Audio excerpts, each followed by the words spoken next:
Heading into game 2 against the Milwaukee Bucks, what can go better? What can go worse? And 3 adjustments that the Celtics can make to win this series and head into Milwaukee 1-1. It's all right now on the Locked On Celtics podcast. Be ever ready. Recognize the city of champs. Boston, baby, we do what you can't. Locked on number 18, Tatum and Brown, J-team, step back. We gon' wet that and slay teams. Of course, the Celtics, who else could it be? Screaming like KG with the Larry O.B. Karalis above average, assessing the team status. Best daily pod, no cap, salary matching. Clutch like Bird the DJ, keep John on replay. Prime time, dapping up the truth on the sideline. Raining J's, how it started, raising banners, how we finished. Locked on Celtics pod, home of the winners. B. Hey there, welcome back to the Locked On Celtics podcast. Thank you for making this show part of your daily routine. Thank you for making it your first listen every single day. This show is free, available everywhere podcasts exist. Bonus episodes all playoffs long. Whenever there is a game on a Friday night, Saturday night where I'm not normally recording, I will record, get you a bonus podcast. I'm John Karalis. I cover the Boston Celtics for Boston Sports Journal. I've written a book called the Boston Celtics All-Time All-Stars, which you can see right here on the YouTube show. Show is on YouTube. Make sure you're subscribed on YouTube. Get this on my website, johnkaralis.com. Signed copies, $30, personalized copies, mail right out to you. Domestic only, international, more charges. Sorry, that's what the mail charges me. I was also one of the media voters for the Celtics 75th anniversary team. So later on, we'll talk about adjustments in this series. Second segment, I'll go into things that could go worse. I'm going to start with the optimism here. Things that can go better for the Boston Celtics. The rewatching the game, I feel a little bit more encouraged than I did after game 1. And I really tried to keep it a little positive after game 1. By the way, shout out to all the Bucks fans in the YouTube comments. Whoo, baby, there are a lot of you, and you guys are really confident. If there are Celtics fans who want to hop into the comments and make some comments, feel free. Also, feel free to head on over to Locked On Bucks and let them know what you think about the Boston Celtics. Just leave a simple message. Just say, "Let's go Celtics." And then that's it. Just let them know that you're there. Let's keep it above board. Let's show them what a classy fan base can do. Head on over to the Locked On Bucks YouTube page. Just let them know, "Let's go Celtics." And just fill up that comment section with "Let's go Celtics." I think that would be fun. So anyway, back to the game 1. First quarter, Celtics were actually doing okay, right? I think it's easy to forget that, because late in the first quarter, I think Milwaukee closed on a 10-0 run. The Celtics were actually going all right. They were a couple of Derek White floaters that seriously kissed the rim 4 times and didn't fall. All right, shots didn't fall. If they had fallen, I think the dynamic of that first quarter changes a little bit. But credit to Milwaukee. They called their timeout. They started picking up full court. And the Celtics, that's when things started to turn. The Celtics were like, whoa, half court. And a full court, full court. And what do we do with this? So they were flummoxed, to say the least. Obviously, there are a few things that I think can be better. Just simply better. This isn't really an adjustment. This is just 3 things that I think can simply be better. I'm going to start with the most obvious one, but it's the biggest one, and that's Jaylen Brown. I think Jaylen Brown can be a lot better. Now, I'm going to say this not as a commentary on his personal beliefs. I have no problem with him observing Ramadan. I have no problem with any of that stuff. It's your personal choice. That's fine. I will say, however, it is undeniable that there is a physiological effect. That's just how it goes. If you choose to celebrate that, if that's your belief system, then great. But not eating or drinking as a professional athlete is going to have a side effect. I don't think I'm out of turn saying that. Ramadan ended on Sunday, so I want to say, hello and send my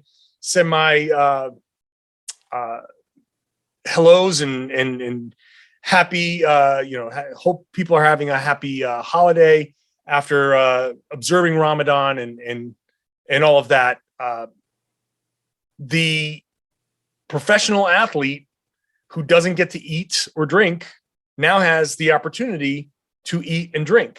And that's Jaylen Brown now on a Tuesday night, having the opportunity to drink a glass of water during a timeout. At halftime, having one of those gel packs, those runner gel packs with all the nutrients in there that the marathoners will run. That's important to have. It's important to have that nutrition. Now, you can do that after sundown, but this is May and the sun sets later. So you have to wait. You can now have your proper nutrition. You can have your proper sleep. This is another side effect of this thing for Jaylen, I believe, because if you have to eat before sunrise, then you have to wake up in time to eat and drink before sunrise. And so that throws off your sleep schedule. So I can see why Jaylen might have been a little bit foggy. Okay. So now I expect Jaylen, under full sleep, full nutrition, full hydration, to be a bit better. I think that will improve his focus. I think that will improve a lot of things. So that is just a simple thing that I expect to be better. Jaylen Brown, understanding everything that he did.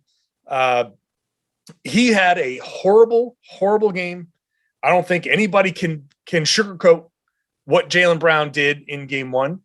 So I think just naturally he'll be better in game two, no matter what. Just the motivation, watching the film, understanding that he needs to be better, throwing all of that other stuff. And I think he will be in a much more energetic frame of mind. And so I expect Jaylen to be better.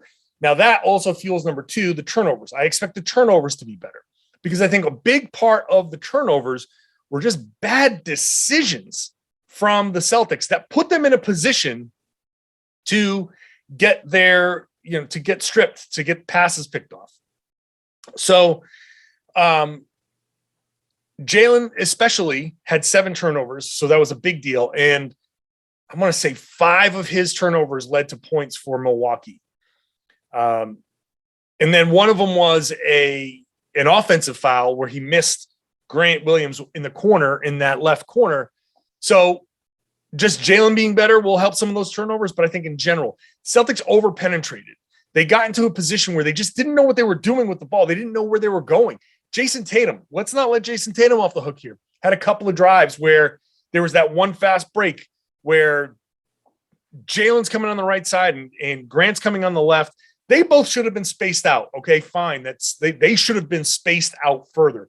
That's one of those fast breaks where, and I usually rail against the fast breaks that everybody flares out to the corner, but that one needed guys to flare out to the corner. And Jayson was just like, oh, I'm going to put my shoulder down into Giannis. And then he just decided, oh, no, I'm not going to challenge Giannis. So either you are or you aren't, but giving up the ball at that point that's just a bad decision. You've gotten yourself way too deep and now you're stuck, right? You jump into the deep end of the pool, you better be able to swim. So I expect the Celtics to make better decisions, giving the ball up earlier in a possession, just simply giving the ball up earlier in a possession. Now that technically you could say, well, that's an adjustment. Well, actually it's not an adjustment necessarily. It's just making the play the way you should. An adjustment would be, we did it this way, it didn't work. We're going to do it a different way. This was, we did it the wrong way, and I expect them to go out and do it the right way. So quicker getting off the ball, turn the corner. When you see guys facing you, hit that guy in the corner. You don't have to drive another step or two. You don't have to take an extra dribble or two. Ime railed against that in his media session on Monday after practice. You don't have to take that extra dribble to draw. Just kick it. Let that person go, because this person is in. The defender is coming in to wall you off. All right? Get it out there. Make that person get out there. All right? And then swing, swing, swing. The Celtics did do that a few times, and it worked out really well.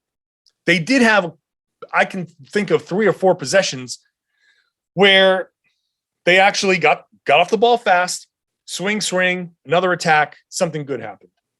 And then the last thing that I think can simply be better is smarter help defense. And again, I don't think that they were helping. You probably heard a lot of this, helping one pass away. I don't think that that's how they were supposed to play this. So I don't think that this counts as an adjustment. I think it's just being smarter about where, if you're doubling Giannis, smarter about where that double is coming from. You just can't double off of Grayson Allen one pass away. You can't do that because you're just asking him to bury you with jump shots. Same thing with Pat Connaughton. Same thing with Drew Holiday. The one pass away, you just got to be better about it.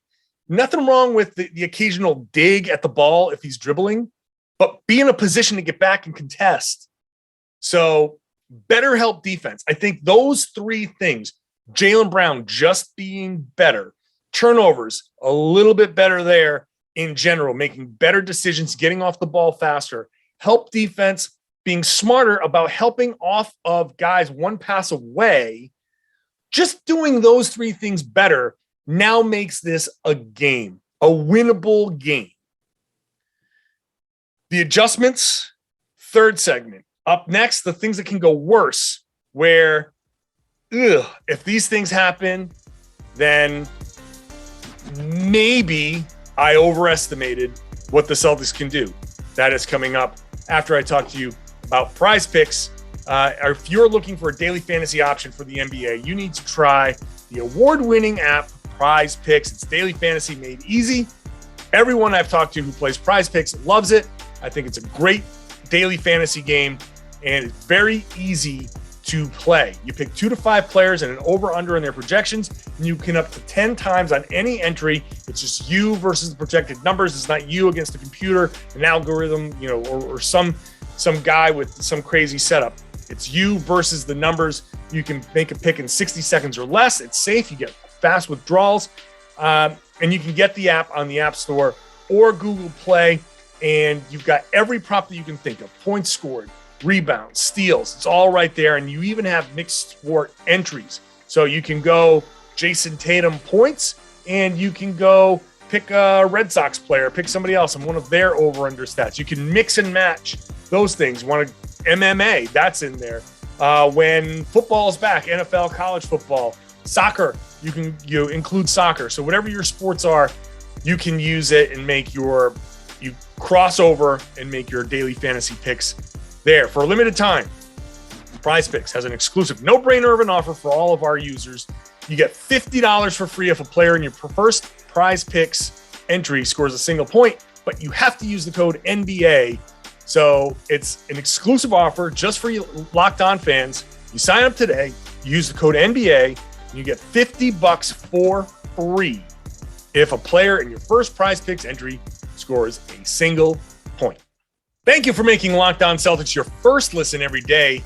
How about making the Locked On NBA Big Board your second listen every day with host Rafael Barlow from NBA Draft Junkies and author of the NBA Big Board newsletter. He's joined by Richard Stayman, Sam Ferris, Leif Doolin to give fans an in-depth look at the NBA mock draft, the NBA draft, player rankings, and of course, big boards.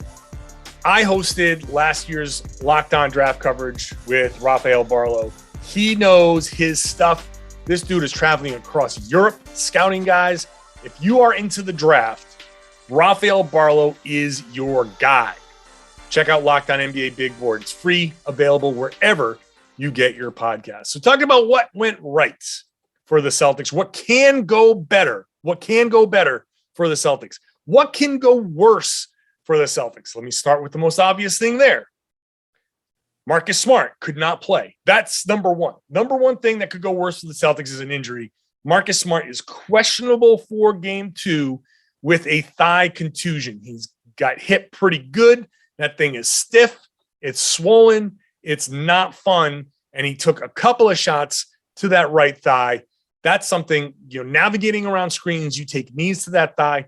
I want to wrap him in bubble wrap or give him some of those thigh pads, some of the old Barry Sanders, the big thigh, but just give him something out there. So number one, the thing that can go worse for the Celtics is not having the full complement of everybody And not having the defensive player of the year would be pretty bad for the Celtics. So I'm confident that Marcus Smart is going to play.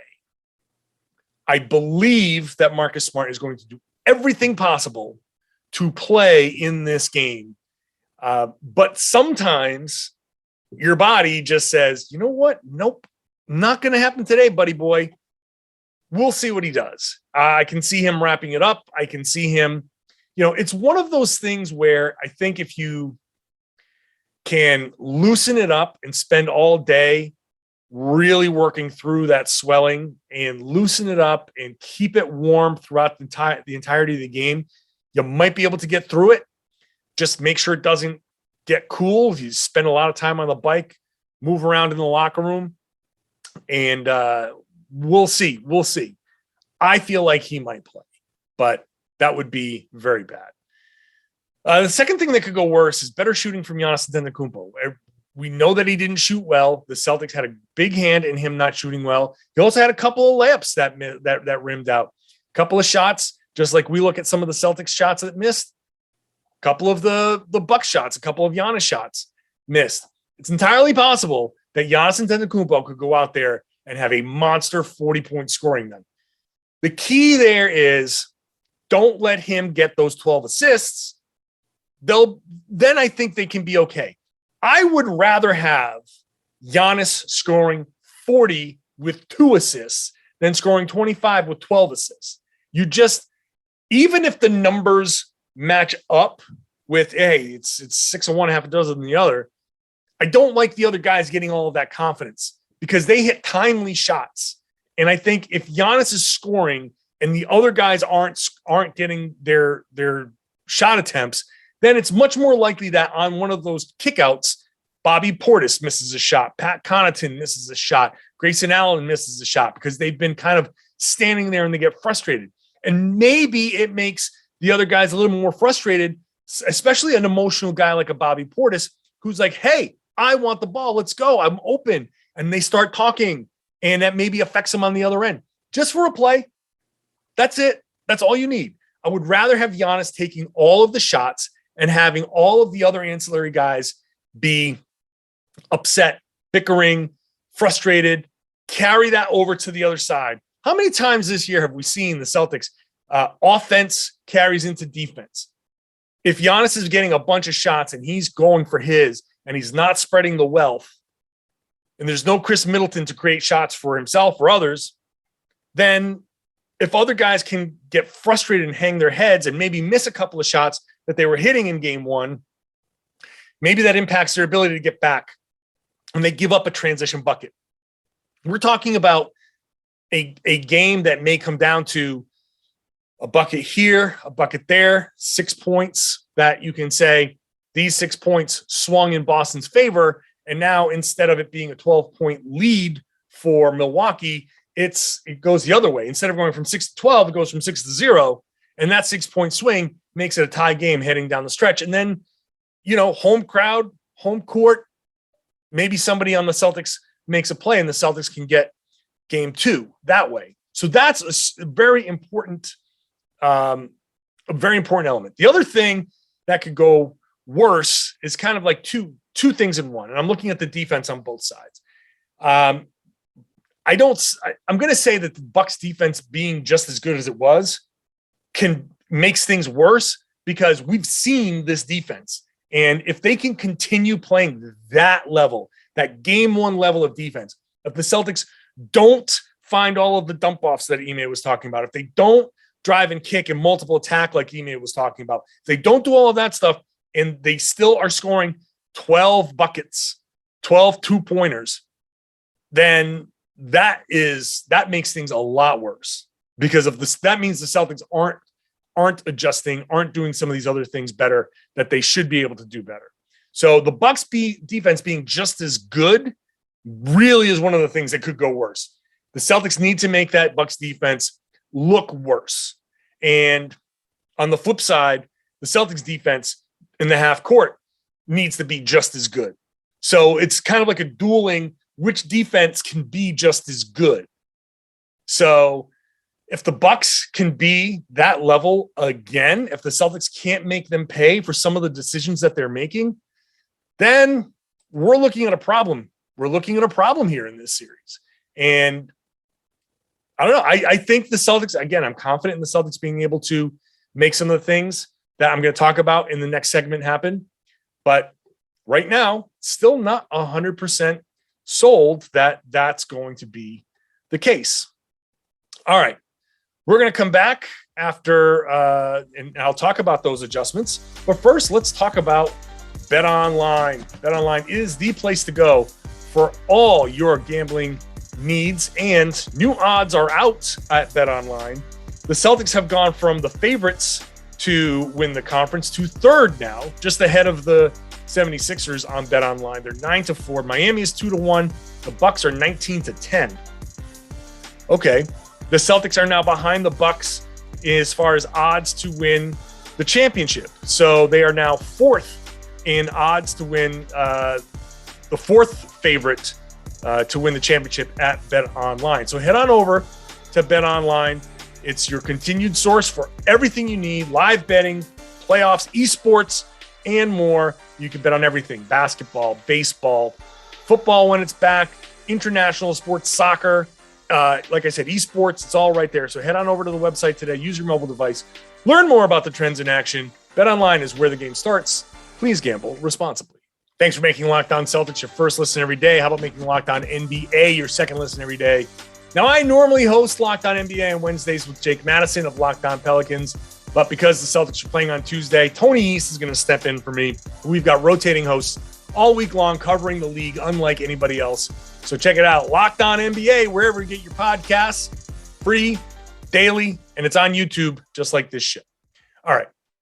Adjustments, right? That's what we're looking for. What adjustments? What did the Celtics try to do, not do, and need to do better? What can they change? So number one, again, I feel like this is the most obvious one, but we got to talk about it. It's finding Robert Williams. Ime talked about it after the game, talked about it at practice. The Celtics had numerous opportunities to find Robert Williams, and they didn't. Now, there was a play where the ball went off his hands. That's bad timing. That's something that I think can be better as Rob now is back. Rob came back in the middle of the last series against Brooklyn, but didn't look great. I think that timing was off. His wind wasn't there. He was just not himself. And now this, against this level of defense, this is another level. So that one game is actually really great for calibrating a lot of the things. Looking at that game film, they're going to find alley-oops that they missed, dump-offs that they missed, opportunities to score in the paint against a Bucks defense designed to take away points in the paint. The Celtics need to crack this code. So they need to get creative in finding Robert Williams. Does that mean occasionally using him more in pick and rolls? Just put him in the action and try to get him rolling to the rim? I think that's certainly something that they could do more of. Can they start him off in the dunker spot? I think there are opportunities to run some plays on the opposite side, get Rob on the weak side, have him set some back screens, and then at that point, just float along the baseline and be available for some dump offs there as the Milwaukee defense reacts to the guy that Rob screened for in the corner. Rob can be there for a dump off or an offensive rebound. Look, getting the Bucks out of position with a drive and getting them to react and putting the ball up on the rim with Rob on the weak side ready to offensive rebound, that counts to me. That counts. Just don't get it blocked. Don't do the stupid thing of, like, yes, challenge the shot blocker, but, like, don't be dumb and just go running into a brick wall of Brook Lopez. That's not going to work. Challenge him, make him move his feet, get that ball up off the rim, and let Rob go get it. That's fine. Let him be the offensive rebound. Let him be his best. So, number one adjustment, got to get Robert Williams going.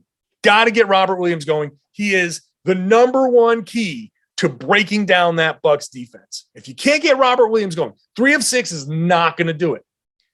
If you get him 6 of 10, 6 of 8, 7 of 10, 8 of 10, now that's going to make things really tough for the Milwaukee Bucks. So find Rob. Get to the rim. Number 2, get to the rim somehow. This is kind of an offshoot. I want to see them brush off the old Daniel Tice seal play. Find a creative way offensively to get to the rim and score outside of Rob. Now, the Celtics did get there a little bit. Pull Lopez out somehow. Now, this is where you have to do the multiple drive and kicks. This is partly just doing things better and part adjustment because you're trying to figure out creative ways to try to do something you couldn't do in that first game. But the multiple attacks work. We saw it in the first quarter. Derek White on second attacks got to the rim. It's there. It is there. We made a lot about this Bucks defense, and the Bucks defense is really good. It is tremendous, right? Super physical, all of that stuff. It is right, but it's not impenetrable. That Bucks defense can be broken down. So do the hard work to break it down. Very simple. And if you want to run that play and try to get Tatum a couple of shots at the rim that are not quite as contested, give it a shot. Last adjustment. And I say, and it's actually 2 kind of similar, but I would say the Celtics should be begging Milwaukee to try the full court stuff again. Because there was one play, the Robert Williams alley-oop, that started with stagger screen in the back court. And my contention is that if Milwaukee really wants to try the full court thing again, now it caught them off guard. It worked. It threw the Celtics off. That's great. Congratulations. Did its job. We may never see it again, or we might see it again in spots, kind of like a zone defense. They're going to know that the Celtics are looking for it. But if Bud says, you know what, it worked so great, let's give it a shot again. Let's see. Let's make them prove that they have figured it out. And if they hit a couple of buckets, we'll pull back. No problems. I can see that. That's a fair strategy. I'm not going to, if they do it again and the Celtics score and Milwaukee pulls it away after a couple of attempts, then I'm not going to get on Bud for that because that's a fair coaching strategy. This worked really, really well. We expect them to adjust to it, but let's just make sure. Let's just make sure that they have, and if they do, then we'll go to our next thing. If they do, then set up those screens, multiple screens in the back court. You want to play that far out, spread your defense that thin, no problem. Once you set those screens, you bust your ass down the middle, and it's almost like a 3/4 court pick and roll. But you put those that defender or 2 defenders on your hip and turn, and now you're playing odd man, 5-on-4, 4-on-3, whatever it is. Then you're putting them in rotation, if not for just half a possession. But at some point, that defender's got to come back, and it's going to be cross matches, and it's going to be tough to play the defense the way they normally play it. To that end, adjustment 3A is simply starting these actions higher up. Don't start them low. Don't start your horn sets at the free throw line. Start them at the 3-point line. You can still have the 2 guys on either side. Start them out a little bit, because the way the Bucks want to pack the paint, if you're starting those actions low, then everyone's already where they want to be defensively. Spread them out. You want to run a horn set those picks at the 3-point line, give yourself an extra 2-3 feet. This way, when the Celtics do turn a corner, there's actually space for them to turn into. So start your actions up higher. They want to pick you up higher, the higher pickup points, so to speak. Then you start your actions up higher. That's how you want to run it? Then let's run it that way. And let's get those defenders way out there and let's trap them out there with picks, with multiple actions up top. And then you run some backside stuff to occupy a defender or two. And then you turn the corner and now you've got at least some space to operate. So that's a big adjustment for me. On top of just, playing harder and multiple attack. Like the multiple attack thing should just be part of playing better. Drive, kick, swing, drive, kick again. Swing. Keep it going. No need to shoot with 19 seconds on the shot clock. No need to shoot with 19 on the shot clock or 18 or 7. Every one pass three-pointer. I mean, unless it's so open that no one's within 8 feet of you. Okay. I mean, probably going to be Marcus Smart at that point, but okay, I guess if you want to, at that point though, do me a favor, just take that one rhythm dribble. I'm a big rhythm dribble guy. Don't stand there and be like, oh, I'm going to hesitate, set myself and go. Take that rhythm dribble, set your feet, get into the flow. I think the rhythm dribble helps guys in those situations. I think they psych themselves out. That's just a side note. I don't want to see one pass three-pointer. Don't want to see that. You're doing the Bucks a favor. I said it in last night's podcast. I'm saying it in today's podcast. You're doing the Bucks a favor. You might as well be pulling on the Bucks jersey at that point. If you take one pass three-pointer with 18 seconds on the shot clock, you might as well go sit on their bench and drink water and listen to Coach Butt. That's how much that hurts. Even if it's a three that's somewhat open, there's a great chance that driving and kicking, if nothing else materializes, you're still going to get that three-pointer. And if your response is, well, if you're going to get it later, why not just take it now? Because you don't know what you're going to get in the middle. You don't know what's going to happen between 18 seconds and 8 seconds and the 2-3 passes and the 2-3 attacks that you might have in that time. You don't know what you're going to be able to open up. Try it. Probe that defense. Make them work. If nothing else, you've made the Bucks defense work an extra 10, 12 seconds, and they're a little bit more tired. And if you get that same shot, you get that same shot. So be it. It's the worst case scenario. It's the same shot. But you've made the defense work at least. But start your actions up higher. So find Rob. Make it a concerted effort. Remember that Robert Williams is on your team. Remember Robert Williams is on your team. He can go up there and get those crazy lobs. You can start throwing the crazy lobs again. I know you had a whole series with Daniel Tice and a month without Rob. You have to get into a different mindset. Get back into the mindset that Rob can go get those crazy lobs. Get creative. Find a way to get to the rim. Start your actions up higher. And if they want to go full court, start your actions in the backcourt. Operate in some space. Find a little bit of room to breathe. It's like a little bit of leg room on a plane. You're like, oh, yes, this feels great. Start your actions up higher. Turn a corner. See some space. Force their defenders to come up. Maybe you can actually get a backdoor cut. Maybe you can actually get a dump off. I think the Celtics can win game 2. I don't think there's any reason why not. And then we're right back where I thought they'd be. I said split. The way I thought the series was going to go was split the 2 games in Boston, split the 2 games in Milwaukee. Boston wins games 5 and 6. That's how I thought it was going to go. Now I thought they'd win game 1 and lose game 2. If it goes the other way around, still the same thing. Go to Milwaukee, split. If you split the series in Milwaukee, come back 2-2. Celtics are in a good spot. At the very least, you have home court. Hold home court. You're good. So we'll see what happens. I will be back after the game. I don't know if I'm going to be able to do it from the Garden this time. Those of you watching on YouTube, as much as I love being there at the Garden, doing these post-game podcasts, there's going to be a changeover at some point to Bruins. Sorry, Bruins. I saw that you did not do so well in your game 1. Hey, brothers in arms, Boston teams do better in game 2.